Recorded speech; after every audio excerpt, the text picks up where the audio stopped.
Good morning, नमस्कार। इस video में हम इस अध्याय के बारे में अध्ययन करेंगे, वास्तविक संख्याएं। इसके बारे में अध्ययन करेंगे परमेय व अपरिमेय संख्याओं के बारे में। वास्तविक संख्याओं को इंग्लिश में रियल नंबर्स बोलते हैं और परमेय और अपरिमेय संख्याओं को रेशनल एंड इरेशनल नंबर्स बोलते हैं। ये जो हमने प्रश्न लिया है ये क्लास 9 से लिया है। छत्तीसगढ़ पाठ्य पुस्तक निगम की 9वीं के किताब से लिया है। उसमें वास्तविक संख्याओं के बारे में ये अध्याय है, तो वहाँ से हमने लिया है। इस वीडियो को प्रारंभ करूँ इससे पहले कुछ कहना चाहूँगा। आप हमारे चैनल को सब्सक्राइब कर दीजिए अगर आप पहली बार देख रहे हैं तो। ये आप सहयोग बनाए रखिए। अगर नहीं सब्सक्राइब नहीं किए हैं तो कर दीजिए। चले आगे पढ़ते हैं। सरल कीजिए। क्या सरल कीजिए? पहला प्रश्न लिए हैं 2 धन वर्गमूल 3 गुणित 2 ऋण वर्गमूल 3। ये दो खंड हैं, ये पहला और ये दूसरा, दो गुणनखंड है। ये दोनों को हल करना है, हल करके बताना है कि इसका मान कितना होता है। अब देखिए यहां पर प्रश्न के स्वरूप को समझिए कि ये किस रूप में दिया गया है। इस प्रश्न को हम यहां पर उतार लेते हैं 2 धन वर्गमूल 3 और 2 ऋण वर्गमूल 3। इसको सरल रूप में तैयार करना है। ये थोड़ा सा कठिन दिख रहा है, सरल रूप बनाना है। तो कैसे बनाएंगे इसको? आपने कक्षा 8वीं में पढ़ा होगा, एक सूत्र पढ़ा होगा, ए धन बी गुणित ए ऋण बी बराबर ए वर्ग ऋण बी वर्ग। ये सूत्र पढ़ा होगा। या फिर एक्स धन वाई गुणित एक्स ऋण वाई बराबर एक्स वर्ग ऋण वाई वर्ग, ऐसा भी दिया रहता है। दोनों ही रूप में रहता है। ये एक्स वाई कुछ भी ले सकते हैं इसमें, चर संख्याओं को। ये ए और बी चर संख्याएं हैं ये।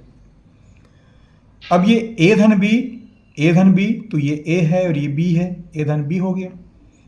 ए ऋण बी, तो ये ए है और ये बी है।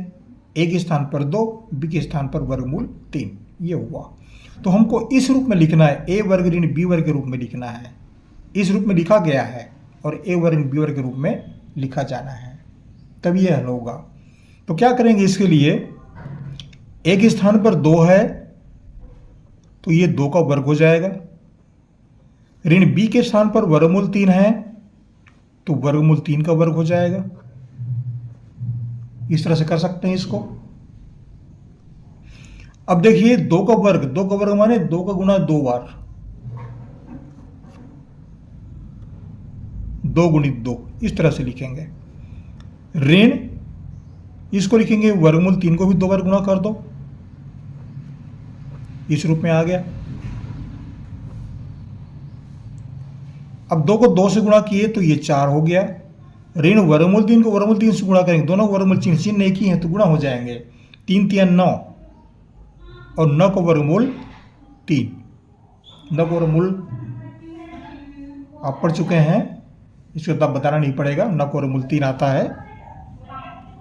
तो ये हुआ 4 ऋण वर्गमूल 9 बराबर 3। 4 में 3 घटा दिए, 4 में 3 गया 1।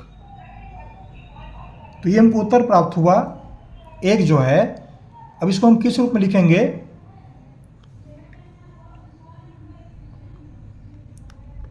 उत्तर कैसे लिखेंगे? 2 धन वर्गमूल 3 गुणित 2 ऋण वर्गमूल 3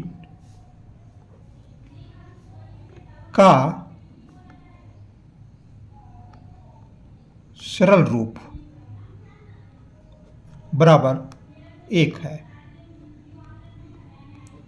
कहने का तात्पर्य क्या है? इसका मान जो है 1 के बराबर है, ये अर्थ है इसका। ये जो 2 धन वर्गमूल 3 गुणित 2 ऋण वर्गमूल 3 है, इसका मान पूरे का मान 1 के बराबर होता है। ये कहने का तात्पर्य है। और ज़्यादा नहीं बताना पड़ेगा, आशा करता हूँ समझ गए होंगे। चलिए आगे बढ़ते हैं। हमने दूसरा प्रश्न लिया है, बिल्कुल सेम वैसी प्रश्न है।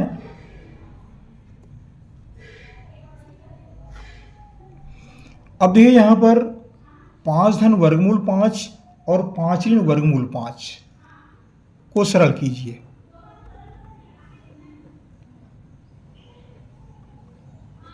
ये प्रश्न हमने लिया है, ये भी उसी अध्याय से है, वास्तविक संख्याएं इस अध्याय से। अब देखिए यहाँ पर ये भी ए धन बी और ए ऋण बी के रूप में है, तो इस सूत्र को आप लिख दीजिए। सूत्र का महत्व होता है, सूत्र को लिखना चाहिए। सूत्र में भी नंबर होते हैं, अगर कुछ भी नहीं वाला हम सूत्र लिख दिए तो सूत्र में भी 1 नंबर आधा नंबर आपको मिल जाएंगे। इसलिए सूत्र को आप समझे रखिए और सूत्र को याद भी कर लीजिए। प्रश्न ना हल करें, अगर सूत्र भी लिख देते हैं तो सूत्र में 1 नंबर आधा नंबर मिल जाता है उसको। चलिए आगे बढ़ते हैं। तो ए धन बी गुणित ए ऋण बी बराबर ए वर्ग ऋण बी वर्ग। ए के स्थान पर 5 है, बी के स्थान पर वर्गमूल 5। ये ए 5 बी वर्गमूल 5, तो इस रूप में लिखेंगे हम, ए वर्ग ऋण बी वर्ग के रूप में लिखेंगे। कैसे लिखेंगे? तो एक का वर्ग है तो 5 का वर्ग होगा, ए के स्थान पर 5 लिखे और इसका वर्ग कर दिए, ये हल हो गया। बी के स्थान पर वर्गमूल 5 है तो वर्गमूल 5 इसका वर्ग करेंगे, दोनों वर्गात्मक रूप में आ गया, ए वर्ग ऋण बी वर्ग के रूप में आ गया। अब क्या करेंगे? 5 का वर्ग है, 5 का वर्ग मतलब 5 को 2 बार गुणा, जितना घात रहता है उतने बार गुणा करना पड़ता है, ये उसका तात्पर्य होता है। तो 5 को 2 बार गुणा करेंगे, 5 गुणित 5। ऋण वर्गमूल 5 है, इसको भी 2 बार गुणा करेंगे,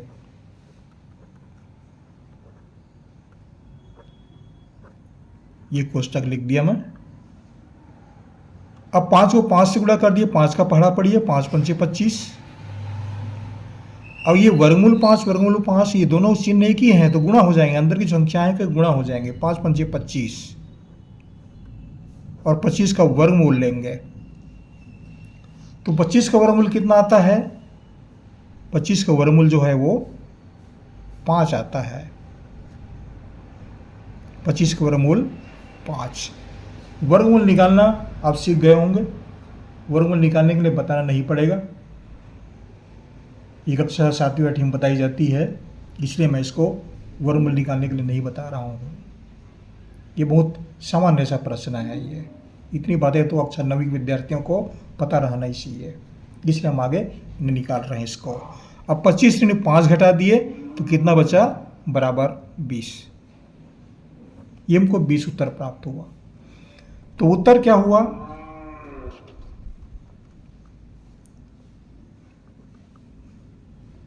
उत्तर बराबर 5 धन वर्गमूल 5 गुणित 5 ऋण वर्गमूल 5 का सरल रूप यह सरल मान 20 है। इस तरह से आप लिख सकते हैं, ये हमारा उत्तर हुआ।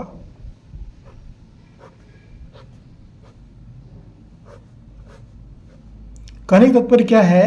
5 धन वर्गमूल 5 और 5 ऋण वर्गमूल 5 को गुणा करें, यहाँ पर गुणा का चिन्ह छिपा हुआ है, गुणा का चिन्ह छिपा हुआ है, याद रखिए।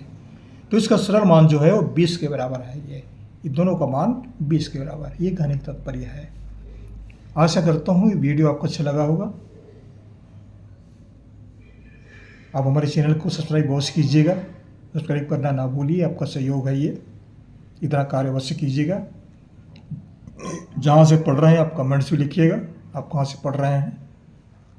आपको हमारी ओर से ढेर सारी शुभकामनाएं, पढ़ते रहिए, अपने जीवन में आगे बढ़ते रहिए। Thank you.